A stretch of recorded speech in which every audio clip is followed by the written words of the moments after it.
Bien-aimés dans le Christ, que la grâce de Jésus-Christ notre Seigneur, l'amour de Dieu le Père et la puissance du Saint-Esprit descendent maintenant sur nous pour nous aider à méditer cette parole afin qu'elle puisse porter du fruit dans notre vie pour la plus grande gloire de Dieu et le salut de nos âmes. En ce 6e dimanche du temps de Pâques, j'aimerais méditer avec vous l'Évangile de Jésus-Christ selon Saint Jean, au chapitre 14, du verset 15 au verset 21. En ce temps-là, Jésus disait à ses disciples, « Si vous m'aimez, vous garderez mes commandements. Moi, je prierai le Père, et il vous donnera un autre défenseur qui sera pour toujours avec vous. L'Esprit de vérité, lui que le monde ne peut recevoir, car il ne le voit pas et ne le connaît pas. Vous, vous le connaissez, car il demeure auprès de vous, et il sera en vous. Je ne vous laisserai pas orphelins. Je reviens vers vous. D'ici peu de temps, le monde ne me verra plus. Mais vous, vous me verrez vivant, et vous vivrez aussi. En ce jour-là, vous reconnaîtrez que je suis en mon Père, et que vous êtes en moi, et moi en vous. Celui qui reçoit mes commandements et les garde, c'est celui-là qui m'aime. Et celui qui m'aime sera aimé de mon Père. Moi aussi, je l'aimerai et je me manifesterai à lui. Bien-aimés dans le Christ, dimanche dernier, Jésus disait à ses disciples que votre cœur ne se trouble pas. Vous croyez en Dieu, croyez aussi en moi. Je m'en vais vous préparer une place, car dans la maison de mon Père, il y a plusieurs demeures. Et chemin faisant, Jésus lui dit, Seigneur, montre-nous le chemin. Nous ne savons pas où tu vas. Comment connaîtrions-nous le chemin? Jésus lui dit, moi, je suis le chemin, la vérité et la vie. Et nous connaissons aussi la demande de Philippe. Quand Jésus dit, moi et le Père, nous sommes un, je pars vers mon Père. Philippe lui dit, Seigneur, montre-nous le Père, et cela suffit. Aujourd'hui, Jésus continue à apaiser le cœur de ses disciples en leur rappelant le commandement nouveau. Si vous m'aimez, vous garderez mes commandements. Aimer le Christ sans garder ses commandements, c'est être menteur, comme dira Saint Jean dans sa première épître. Aimer le Christ équivaut à garder ses commandements, c'est-à-dire à aimer Dieu le Père et à aimer le prochain. Et Jésus nous garantit, tout ce que nous demanderons, il le fera. C'est à cette condition que nos prières sont exaucées. Gardez ses commandements. Et moi, je prierai le Père, et il vous donnera un autre paraclet qui sera toujours avec vous. Le paraclet, c'est l'Esprit Saint. Le paraclétos, c'est le défenseur. C'est lui qui nous défend dans l'adversité, quand notre foi est confrontée à la lutte. C'est lui qui est notre avocat quand nous sommes convoqués devant le tribunal de ce monde. Quand nous sommes fatigués, acculés par les autres. C'est lui qui nous défend.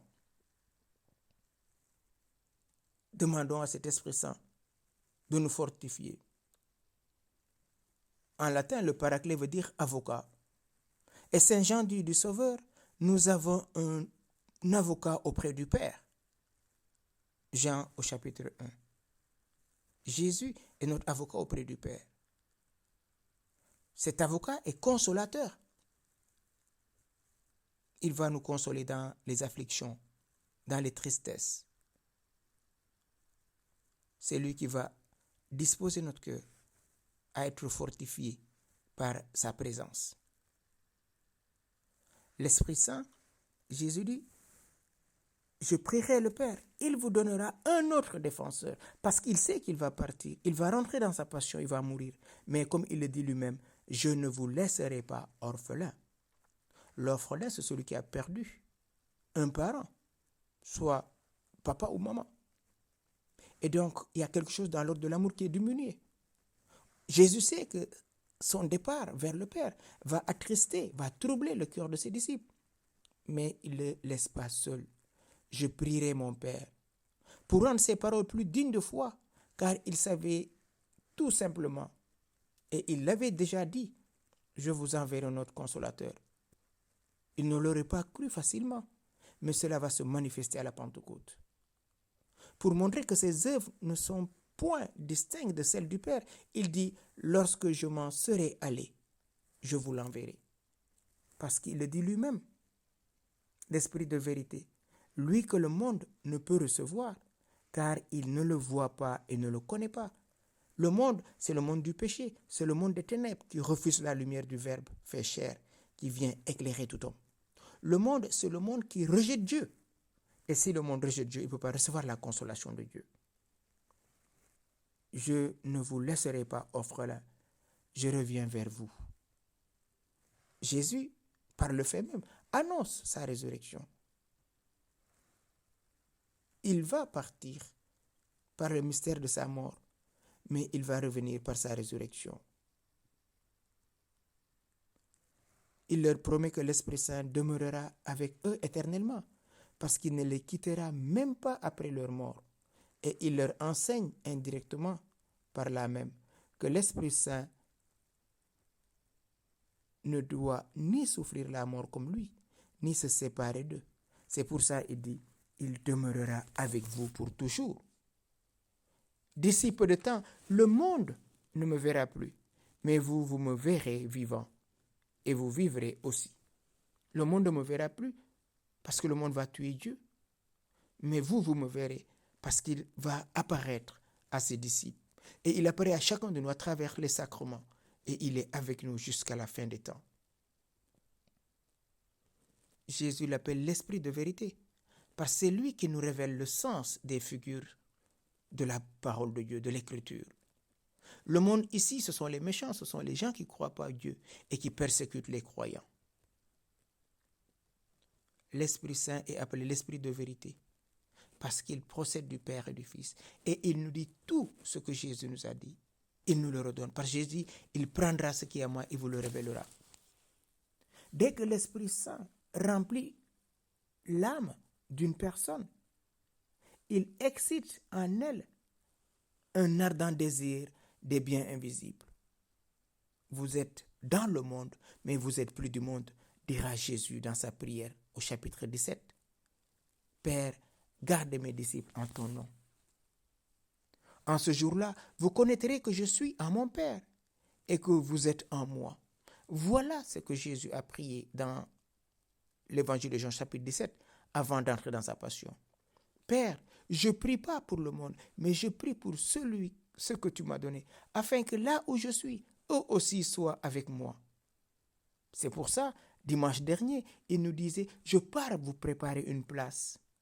Cette place, c'est l'intimité du Christ avec chacun d'entre nous.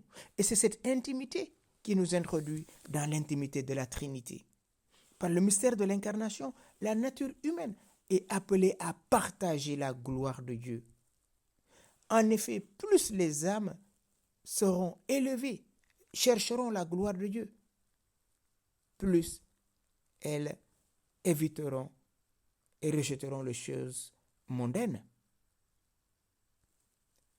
Notre Seigneur déclare, le monde ne peut pas recevoir le Saint-Esprit, comme si nous disions, l'injustice ne peut pas être juste.